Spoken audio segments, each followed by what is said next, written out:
Welcome, humanoids. Welcome to episode 2, lecture 2 in our course, Philosophy 2600, Ethics and Science. As always, it's Adam coming at you from my recording studio. With me, the good Admiral Akbar, here to work the technology. I'm going to really need the Admiral today because we're going to do some on the slides and then we're going to toggle over to the internet for some of this. And, I'm nervous if the Admiral's up to the task of doing this tech switching around, but he says he can do it. He's pretty technologically advanced, so we'll give him a shot. Okay, so this is our second and last lecture in the introductory section of the course. And we're going to look at case studies and themes just to get us started. So already, Admiral, we're having trouble with the technology. Oh, God, yeah, here we go. All right, so working the PowerPoint. Here's the outline.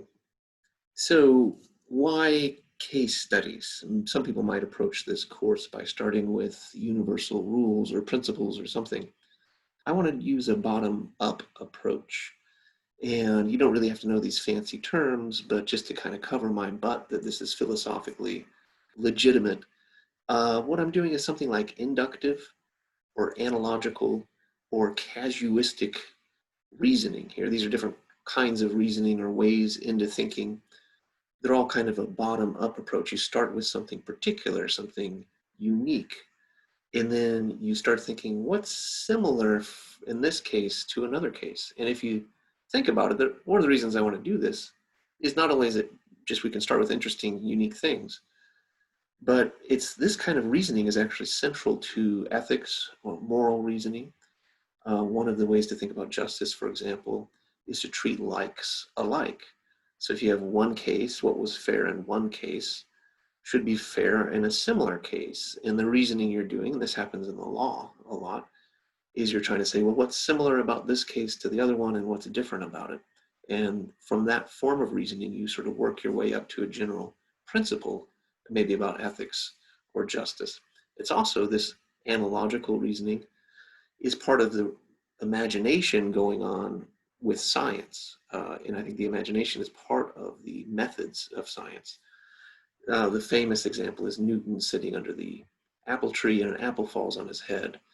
And it occurs to him, maybe the earth is like an apple, falling around the sun, just to kind of play loose with that particular example. But in other words, things that we're doing on this planet might be just similar manifestations of forces that are at work in the universe. And this was an incredible imaginative leap that led to scientific insights. So this analogical reasoning from case to case, looking for similarities, it happens in poetry and art, it happens in ethics, it happens in science. So I think it's a good way to start. From those case studies, then we're going to distill some themes, some questions, so the more sort of universal elements that will run throughout the course as we go along for the semester. And then I had you watch a video by a Shaolin monk, Kung Fu master, on self-mastery. And I want to say, what the heck is the deal with that? So I have just a few words about that. I mean, basically, I think that's intrinsically valuable thing to watch and ideas to think about. But I also want to talk about that in the context of this class. Okay, new feature I'm trying out. This is an Akbar approved meme. This guy is saying we must record everything as he chisels into the stones. Knowledge will empower our descendants. And the other guy says, what if they acquire so much knowledge they can selectively choose facts to mold their own individual realities? And the first guy says, what if you shut your mouth? I don't know, I like that. Akbar got a good chuckle out of that anyways. And there captures something funny, but also really serious and problematic about living in a knowledge society. As we're flooded with so much of it, it does seem like you can live in your own little filter, your own little bubble, your own reality maybe, with your own set of facts or interpretations of facts, and it can actually, a knowledge society can lead to things that don't seem all that rational. That's just by way to jump into the first case study. Okay, now this is where I'm going to need Akbar. So on this slide, which I will get to you, are all of the URLs we're going to sort of take a tour through so that you can follow along and replay this if you want to. But I'm just going to switch over with Akbar's help here. What do I do? New share. Okay. See if we can get onto the internet. Here we go. All right, hopefully you're seeing that. I'm going to click over here. So we'll just kind of run through this. So I honestly almost rejiggered this whole class to be focused on the coronavirus pandemic because it is a case study in ethics and science, a super important one, obviously. But I figured, one, maybe you all are sick of it and you would certainly get sick of a whole semester of it, you know. Two, this is really also very personal and I want to be sensitive to that. People are being affected by this. And three, I honestly just found out I don't quite know enough about this to do a whole class on it. So this is just a way of getting this related to the class in a superficial sense to kind of throw us into the kinds of themes and thoughts we're going to be having.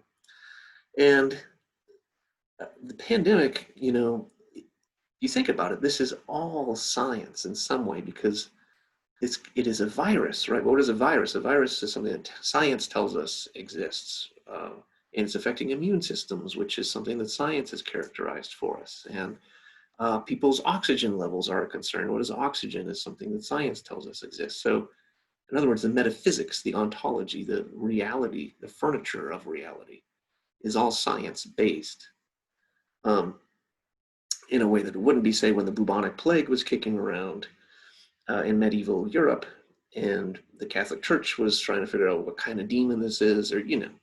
So we're in a science and ethics world here for sure, in a big sense. But let's just zoom in on focus on masks. So I don't know if you all remember when it came out from the CDC and the Surgeon General and Dr. Fauci, everybody was saying, wear a mask, you know, which was kind of a new thing.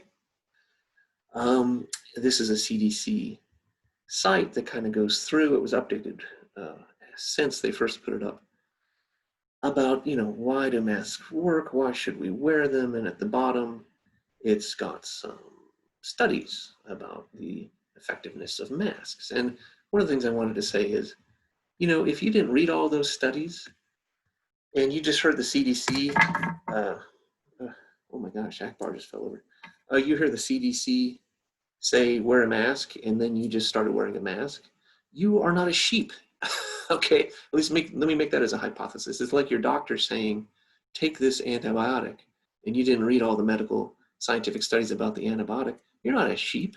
You're not, in other words, irrationally, unthinkingly following the orders of some authority figure. Why? Because we know that this institution is one that's on the up and up. It's professional, it's legitimate. The very reason it's there is to do the kind of thinking that we all don't have the time or skills or expertise to do. And we vested it with our trust, right? Something to think about. Get more specific still. So we went from the pandemic, tons of scientific and ethics facets of it. We picked one, which is masks. Now go even within the mask debate. It's like, well, are any masks good? One mask better than another? This came out later, this study. It was a study trying to prove the efficacy of different kinds of masks.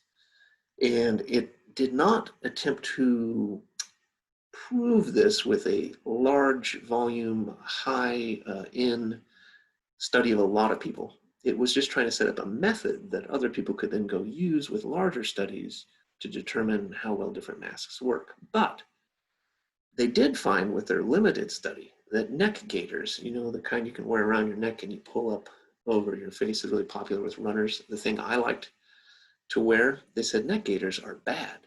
They don't seem to work at all. In fact, they might even make it worse by when you exhale, it might even make more particles, more smaller particles that might hang in the air longer. So maybe we should change not wear neck gaiters anymore, right? Well, that was my takeaway. I mean, I read this study and I realized, yeah, it was only studied one person wearing one kind of neck gaiter, so it's limited.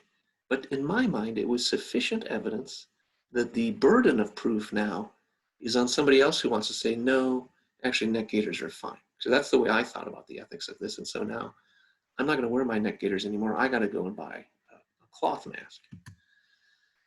But, and on the other hand, this other article came out and said, for all we know, gaiter masks are fine. And we're not going to read this whole thing, but go through it. You've got the URL. It talked about the limitations of this study, right? And there was only one person. And so maybe it didn't establish with enough sufficient evidence that we really know that these gaiter masks don't work. But again, to me, yeah, it is a limited study. All studies are limited, but I thought it did enough to tip the burden of proof onto somebody who wants to now go prove that these masks are fine. Okay, so that's enough on masks. You get the point that this is ethics and science, right?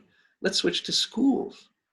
Hugely controversial and significant, high-stakes decisions about what to do with schools during a pandemic. One tiny article out of this, Betsy DeVos, the education secretary, if I could scroll down, made this claim. More and more studies show that kids are actually stoppers of the disease, and they don't get it and transmit it themselves, so we should be in a posture of the default should be getting back to school, kids in person in the classroom. So the administration pushing to get kids back in the classroom, what do? Well, they use scientific studies to legitimize their policy position. This is what we do in a democracy, right? This article is about how that may have been a very irresponsible thing to say, though. And why is it irresponsible? Well, because there aren't more and more studies that show kids are stoppers. There was one study that never used that language in it, but the author talking to the media said it's almost like kids are stoppers. This was a study in Germany where the prevalence of the virus was extremely low compared to the US.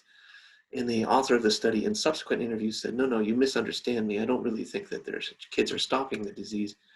In fact, in the US, it's a whole different situation than Germany where we ran our study.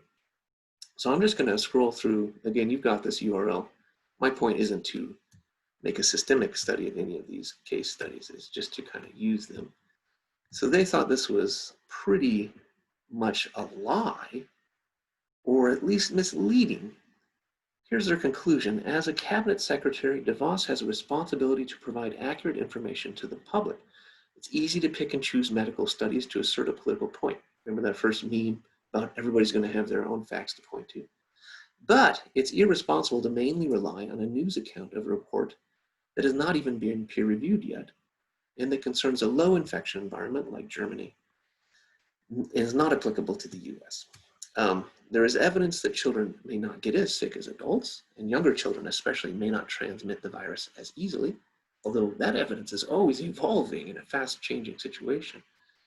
From an educational perspective, certainly it would be better to provide in-class instruction than to continue remote learning, but to claim that children actually may stop the spread of the disease shows a stunning lack of due diligence. So yeah, there's a responsibility on the part of leaders, elected leaders in government, to use scientific studies responsibly and in good faith to justify their decisions and their positions. That's the kind of claim that's being made, and that's ethics and science. Okay, now let's switch to hydroxychloroquine. I don't know if you all paid attention to this, but there was this viral video of these American frontline doctors, they called themselves, and it was on Breitbart, which is a right-leaning site, and it went on Facebook, and like 17 million people watched this thing. It really took off, and it had this very animated, charismatic doctor claiming, quote, hydroxychloroquine, quote, is a cure for COVID, end quote. That, and this is, I think, fascinating, prompted Facebook to remove the video. Of course, it had been seen many times. And they removed it because, let me see if I can find it. Facebook's policy communications director, Andy Stone, tweeted, "We removed it for sharing false information about cures and treatments for COVID-19.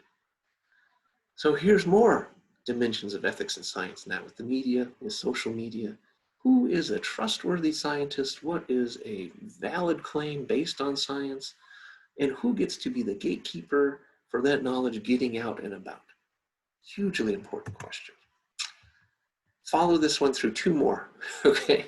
Because I'm telling you, this thinking through ethics and science is often not black and white. It's often gray, but just because it's gray and ambiguous doesn't mean everything is of equal value, that it's all subjective or relative. No, it just means we need to sharpen our thinking to find the important lines that we can draw, lines that were crossed that were inappropriate, what was appropriate, more or less so, at least, right?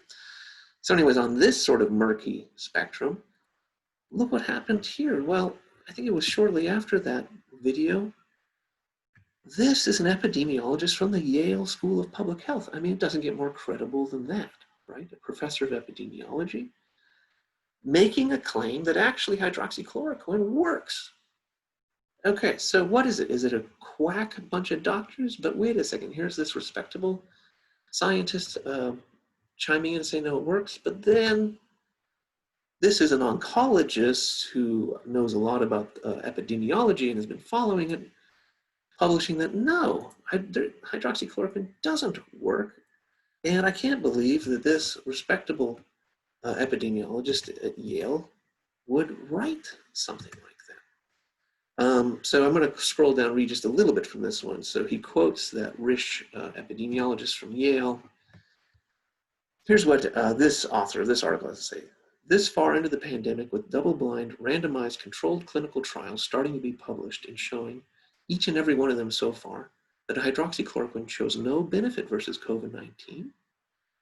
Let's just say I'm flummoxed to find in the midst of a crisis that a seemingly respected epidemiologist is fighting for a drug that almost certainly doesn't work based on low quality and anecdotal evidence when far higher quality evidence is becoming available. And even the bulk of the observational evidence has been negative, with one notable outlier. See again, it's often going to be one study, shows this, and who knows, maybe that was the best study, right? So the political debates can quickly appropriate the plurality in science and cause a lot of confusion that's hard to get our way through. Okay, now, Admiral. That's enough on the pandemic as a case study. I want to do a new share, so help me out. All right, back to the PowerPoint. That's where I was. The other ones I won't spend as much time on, probably. Come on, Admiral. Okay, here we go. This is Jennifer Doudna, and if you don't know about her, you might want to look her up because she may go down in history as one of the most transformative scientific figures in the modern era. She, and not just her, but she was principal investigator, kind of by happenstance, discovered this system that now they're calling CRISPR-Cas9 that is able to very precisely cut and edit DNA. And the implications of a targeted DNA editing tool like this are huge. And she's written a lot about this and spoken a lot about it. And the way she puts it, I find is very interesting. She talks about promise and peril. So think about the intended benefits of something like this to cure genetic diseases, maybe even to render some diseases like malaria that are born through vectors like mosquitoes. What if you could genetically manipulate the mosquitoes to not carry that disease anymore, right? So there's all these promises, but then there's also all these perils about misuse of this technology and questionable uses. Like, what if we wanted to use this to enhance our genome, to make us smarter or taller or stronger or something? What about those uses? So that, I think, is a case study that gets us thinking about science as maybe a double-edged sword, increasing our powers, calling on us to think through more and more tricky ethical questions. Now, the one that I had you read for this week Martine Rothblatt. And you ought to look her up a little bit if you don't know much about her. An amazing career, very successful career in telecommunications and technology. Transgender woman who went on to write this really interesting book and other things about what does it mean to be transgender, and what are we learning about the science of sex, and what are the long-term implications of this. I had you read a chapter and a couple prefaces out of a book, which is a kind of redo on a book she called The Apartheid of Sex. And she's taking transgender issues into the realm of transhumanism. Basically, the idea that through science and technology, we're going to extend those qualities that make us most human. And she opens, I think, fascinatingly with this point about what transhumanists call morphological freedom. She says gender expression and identity is really just one version of the freedom to choose what kind of form you take on. And it may seem crazy now, but in the future, we're going to have people with uploaded consciousnesses and people with robotic and cyborg bodies, because ultimately freedom, liberation means morphological freedom. We can take on different forms. So I wanted to read that because is that the trajectory that modern technoscience is taking us in? And is that a good place to be going, right? But I also thought just this whole business about sexual dimorphism and that turning into sexual continuism is really fascinating. So what she's saying is that there are these paradigms in most of science. So this is from Thomas Kuhn. She references Thomas Kuhn's Structure of Scientific Revolutions. Most of science happens in a paradigm. And the paradigm is partly these sort of received beliefs about the structure of the world, these assumptions that guide what you're supposed to look at and how you're supposed to interpret your results. And her point is that for a long, long time, we've had this dimorphic paradigm about sex. There's men and there's women. There's two buckets of people, right? And there's kind of this essentialism going on. You fit in that bucket or you fit in this bucket, right? And we can determine who fits in which one. And so all the studies on sex and science are within this paradigm. Well, scientific progress, she says, depends on brave scientists. I mean, it's a sort of moral courage, but it's also just the intellectual virtues of following you where the evidence leads and not being trapped by your paradigmatic biases, right? So these virtues within the scientists to say, wait a second, actually, we're not able to support these two buckets with the evidence that we're getting. And so you get these anomalies that build up, these studies and thoughts that don't fit with the way the paradigm says reality should be. So then you need a new paradigm that better matches with reality. And so that's what she's talking about. And then when you get a new paradigm, it's this revolution. It's a generational change. In this case, it's a generational change about the way we think about sex and gender. There's one further point I think is salient for this class, that what she's saying is as we learn more scientifically about sex and gender, we have an obligation to change our beliefs and the very way we live in light of this new paradigm, right? So when science opens up a new understanding of reality to us, we need to adjust to that reality. And I think ultimately, to get back to the transhumanism business, ultimately, she thinks that as science opens up new layers of reality, and as we follow that, that is liberatory. It's progress.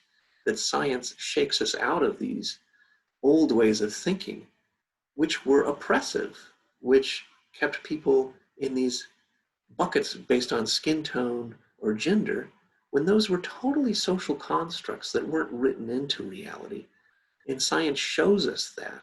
And so then it liberates us from these buckets and binaries and oppressive dualisms. Fascinating stuff. I think this is the last one, and I'll be more brief on this one, but this is James Hansen, the leading climate scientist on the left. Probably in the late 80s, this is him testifying at Congress. He was one of the very first scientists to speak out very forcefully about how we are altering the climate by burning, primarily by burning fossil fuels, which contribute greenhouse gases to the atmosphere, warming the planet, triggering cascading climate change effects. And for years and years, since 1988, he was writing his studies, doing his research, testifying to Congress, and for years and years, our emissions of greenhouse gases kept going up and up and up. And so he faced this ethical dilemma as a scientist, and he talks about it in TED Talks and papers in ways that are so central to this class. He said, it just looked like it wasn't enough for me to just do my research. It's sort of like I was on the Titanic and I was calmly speaking, hey, civilization is sinking, just want to let you know that we're all doomed. And everybody just still partying on the deck of the Titanic. So he thought he had an obligation, a moral obligation to do something more.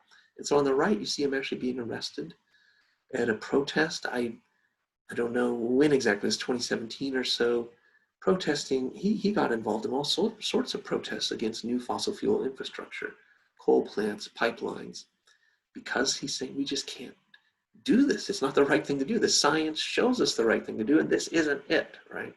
So he felt the need to do that. Of course, others have criticized him and said, well, once you become an activist like that, you lose your credibility as a scientist. So it's very controversial what he's done.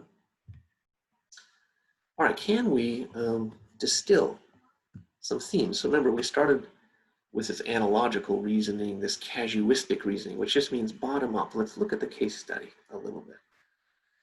That's the bottom. As you go up, you start wondering, well, wait, what are the themes, like a chorus in a song that we see over and over again? What are the, let's put them as questions that we can pull out of these specific examples and say, oh, that's going to be thematic. That's going to be something that recurs across cases. And I just try to organize them into four boxes here. And I think these 4 boxes actually are the structure of our course, right? So in the next module, next lecture, we're going to get into ethics. So this top left box, what are people's ethical beliefs about good and bad, right and wrong, just and unjust? That's a descriptive ethical question. What do people believe and how do people act? We're going to talk about normative ethics too. What should people believe? How should people act? And how can we know what's better or worse? Can we know? Is ethics like a science where we can actually come up with moral facts about this is right and that is wrong? If so, how do we know it? How do we do it? If not, is it all just subjective? Then any value is as good as another value?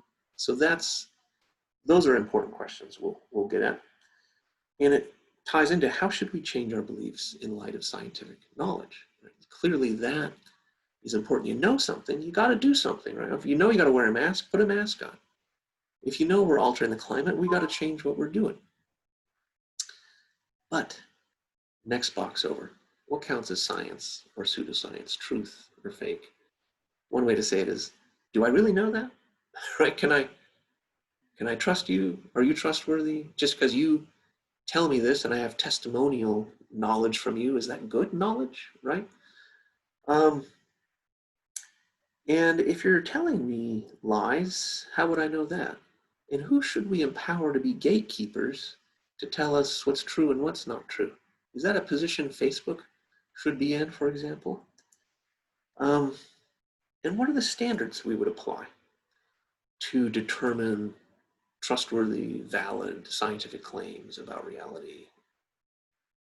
So we're going to have to talk about what is science and what are the norms, the values written into science.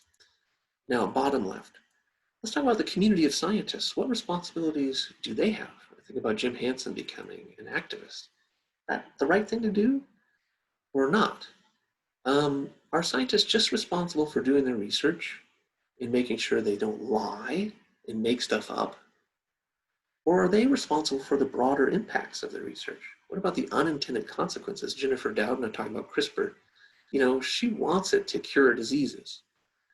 But what if it starts to make, superbugs, right, that are genetically modified to be resistant to all the drugs that we've got? Is she responsible for that? Well, I don't know. I mean, is the guy who invented the wheel responsible for every car accident? I mean, what are the lines of moral responsibility here for scientists? And then the last one, let's take science into society. What's its rightful place? I put that in quotes. It's actually a quote from the Obama administration in its early years. They talked about restoring science to its rightful place, and they were claiming that the Bush administration had inappropriately politicized science. These are big discussions nowadays under the Trump administration as well, about science being abused, right, or ignored. What does it mean to give science its proper due in a democratic society when it comes to policy making? How do we handle science in the media, in our education, in our culture, more generally in the formation of our own identities? You know, I think about Martine Rothblatt, and what she's telling us about science and gender is extremely personal about how we express ourselves, who we think we are, right?